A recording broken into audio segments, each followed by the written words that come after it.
আসসালামু আলাইকুম, কেমন আছেন সবাই? অনেকেই আছেন যারা ভালো মোটরসাইকেল চালাতে পারেন, কিন্তু মোটরসাইকেলের কিছু অ্যাডভান্স টেকনিক না জানার কারণে বিআরটির যে জিগজ্যাগ পরীক্ষা আছে সেই জিগজ্যাগ পরীক্ষায় পাশ করতে পারেন না।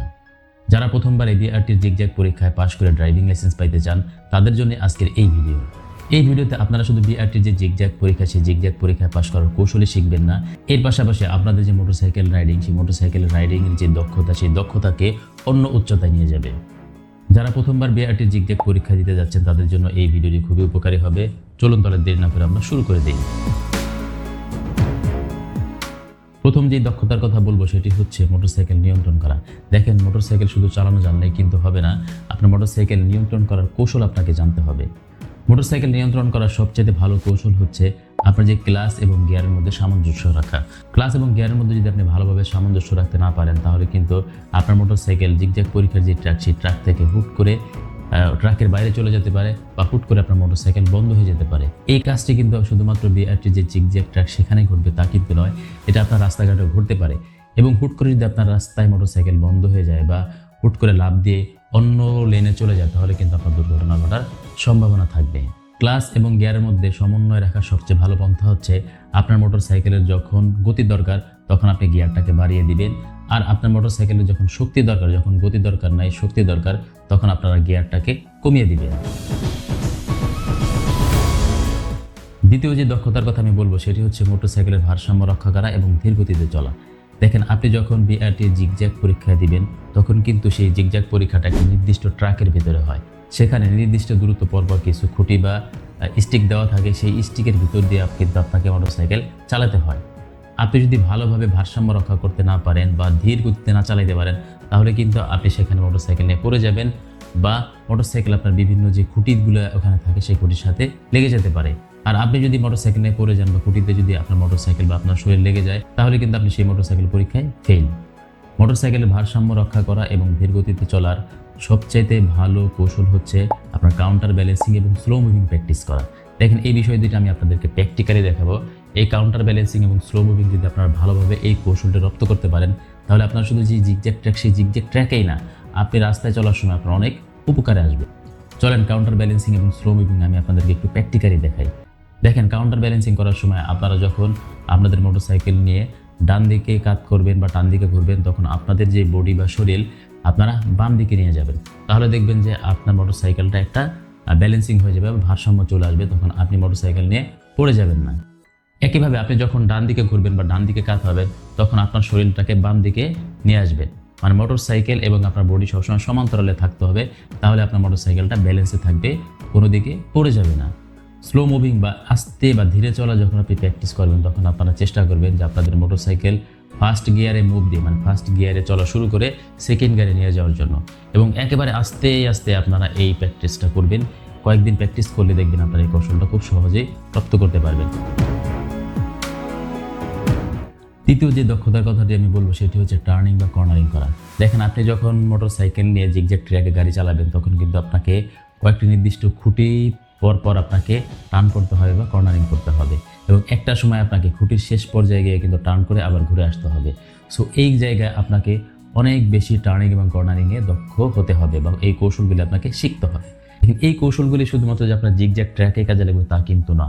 এই কর্নারিং বা টার্ন করা কিন্তু মোটরসাইকেল চালানোর একটা অন্যতম দক্ষতা, এবং প্রতিনিয়তই আপনি যখন রাস্তায় গাড়ি চালাবেন তখন কিন্তু আপনার এই দক্ষতার প্রয়োজন হবে বা এই কৌশল রপ্ত করার প্রয়োজন আপনার হবে।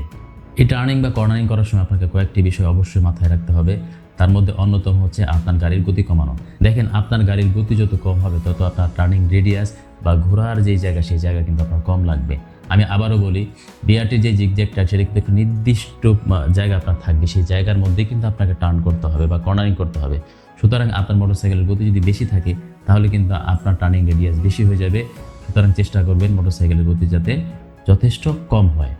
টার্নিং বা কর্নারিং করার সময় আরেকটি গুরুত্বপূর্ণ বিষয় আপনার মাথায় রাখতে হবে, সেটা হলো আপনার চোখ এবং মাথা। আপনি যেদিকে আপনার গাড়ি ঘোরাবেন সেদিকে আপনার চোখ এবং মাথা আগে থেকে ঘোরাতে হবে, তাহলে দেখবেন অটোমেটিক্যালি আপনার গাড়ির সামনের দিক বা গাড়ির ব্রেক কিন্তু সেদিকে ঘুরে গেছে। আরেকটি বিষয় হচ্ছে বডি পজিশনিং, যেই কথাটি আমি কাউন্টার ব্যালেন্সিং এর সময় আপনাদেরকে বললাম। অর্থাৎ আপনাদের মোটরসাইকেল নিয়ে যখন আপনারা বাম দিকে ঘুরবেন, তখন আপনার বডিটাকে চেষ্টা করবেন ডান দিকে নিয়ে আসার জন্য, যাতে আপনার মোটরসাইকেল এবং বডিটা একটা সমান্তরালে থাকে। তাহলে আপনি ওই টার্ন করার সময় বা কর্নারিং করার সময় কিন্তু আপনার মোটরসাইকেল পড়ে যাবে না বা আপনার পা পড়ে যাবে না। দেখেন আমি বারবার বলতেছি যে জিগজ্যাগ ট্র্যাকে যদি আপনি গাড়ি চালানোর সময় আপনার পা পড়ে যায় বা আপনি গাড়ি নিয়ে পড়ে যান, তাহলে কিন্তু আপনি ফেল। ওই জিগজ্যাগ ট্র্যাকে কোনোভাবেই কিন্তু আপনার পা ফেলানো যাবে না। টার্নিং নেওয়ার সময় বা কর্নারিং করার সময় আরেকটি বিষয় মাথায় রাখতে হবে, সেটা হলো ব্রেকের ব্যবহার। আপনি যখন টার্ন করবেন বা কর্নারিং করবেন, আপনি হুট করে কিন্তু ব্রেক করতে পারবেন না। আপনি যদি হুট করে ব্রেক করে আপনার গতি কমিয়ে ফেলেন, তাহলে কিন্তু মোটরসাইকেল থেকে আপনার পা পড়ে যাবে, আর পা পড়ে গেলে কিন্তু আপনি ফেল। সুতরাং ব্রেকের ব্যবহারটা খুব সাবধানে আপনাকে করতে হবে যখন আপনি কর্নারিং করবেন। 4 নাম্বার যে দক্ষতার কথা বলবো সেটা হচ্ছে ব্রেকিং নিয়ন্ত্রণ। আপনি মোটরসাইকেল নিয়ে জিগজ্যাগ ট্র্যাকেই চালান বা রাস্তায় চালান, সব জায়গায় কিন্তু আপনার ব্রেকিং দক্ষতা আপনার থাকতে হবে। ব্রেকিং দক্ষতা যদি আপনার না থাকে, তাহলে কিন্তু আপনার মোটরসাইকেল চালানোর সময় অনেক বড় ধরনের বিপদ ঘটতে পারে। দেখেন আমাদের মোটরসাইকেলে 2 ধরনের ব্রেকিং কন্ট্রোল থাকে, একটা হচ্ছে হাতের ব্রেক আর একটা হচ্ছে পায়ের ব্রেক। এই হাতের ব্রেকটা কাজ করে 60% আর পায়ের ব্রেকটা কাজ করে 40%। তাই আমরা যখন ব্রেক করব তখন আমাদেরকে হাতের ব্রেকে 60% এফোর্ট দিতে হবে এবং পায়ের ব্রেকে 40% এফোর্ট দিতে হবে। তাহলে দেখবেন যে আপনার মোটরসাইকেল খুব দ্রুত নিয়ন্ত্রণে চলে আসবে।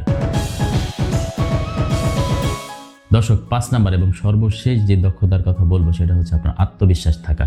দেখেন আমি উপরে যেই দক্ষতাগুলির কথা বললাম, সেই সবগুলির দক্ষতা যদি আপনার খুব ভালোভাবে থাকে, খুব ভালো দক্ষ ড্রাইভার যদি আপনি হয়ে থাকেন, কিন্তু আপনার যদি আত্মবিশ্বাস না থাকে, তাহলে কিন্তু আপনি সেই জিগজ্যাগ ট্র্যাকে পরীক্ষা দিয়ে পাশ করতে পারবেন না। তাই সবচেয়ে গুরুত্বপূর্ণ হচ্ছে আপনার আত্মবিশ্বাসী থাকা। কারণ সেখানে যখন পরীক্ষা হবে তখন কিন্তু একজন এক্সামিনার থাকবে, একজন পুলিশের প্রতিনিধি থাকবে, সিভিল সার্জনের প্রতিনিধি থাকবে, একজন নির্বাহী ম্যাজিস্ট্রেট থাকবে। সুতরাং তাদের সামনে যদি আপনি ঘাবড়ে যান, তাহলে কিন্তু আপনি মোটরসাইকেল নিয়ে সেই জিগজ্যাগ ট্র্যাকে পরীক্ষা দিয়ে পাশ করতে পারবেন না। তাই এটা খুব গুরুত্বপূর্ণ। আপনি আপনার আত্মবিশ্বাস বাড়ানোর জন্য আপনি যে কোনো একটা খালি মাঠে জিগজ্যাগ ট্র্যাকে যেরকম ধরনের খুঁটি থাকে বা স্টিক থাকে, 8 ফিট বা 10 ফিট পর স্টিক দিয়ে আপনি বারবার প্র্যাকটিস করতে পারেন। প্র্যাকটিস করলে হবে কি, আপনার আত্মবিশ্বাসটা বাড়বে। আপনি যত বারবার প্র্যাকটিস করবেন তত আপনি আত্মবিশ্বাসী হবেন। আশা করি দর্শক, আপনারা যারা প্রথমবার বিআরটির যে ড্রাইভিং লাইসেন্সের পরীক্ষা বা জিগজ্যাগ পরীক্ষা দিতে যাবেন, তারা যদি আমার দেখানো কৌশলগুলি বা দক্ষতাগুলি অর্জন করতে পারেন, আমি আশা করি খুব সহজে আপনারা প্রথমবারেই পাশ করে আপনি আপনার ড্রাইভিং লাইসেন্স পেয়ে যাবেন। দেখেন বিআরটির জিগজ্যাগ পরীক্ষায় অংশগ্রহণ করার আগে কিন্তু আপনাকে লিখিত এবং মৌখিক পরীক্ষায় পাশ করে পরে আসতে হয়। এই লিখিত এবং মৌখিক পরীক্ষায় প্রস্তুতি নেওয়ার জন্য যদি আপনাদের কোনো হেল্প লাগে, তাহলে এই বিষয়ে কয়েকটি ভিডিও তৈরি করে আমাদের চ্যানেলে দেওয়া আছে। আপনারা চাইলে সেই ভিডিওগুলি দেখে আপনারা লিখিত এবং মৌখিক পরীক্ষার প্রস্তুতি নিতে পারেন। দর্শক, আজকে আর কথা বাড়াবো না, আপনাদের সাথে দেখা হবে আমার নতুন কোনো ভিডিওতে। সেই পর্যন্ত আপনারা সুস্থ থাকেন। আর আপনারা যদি এরকম ইনফরমেটিভ ভিডিও যদি আরও পেতে চান, তাহলে আমাকে সাবস্ক্রাইব করে বা ফলো করে আমার সাথেই থাকুন। ধন্যবাদ সবাইকে।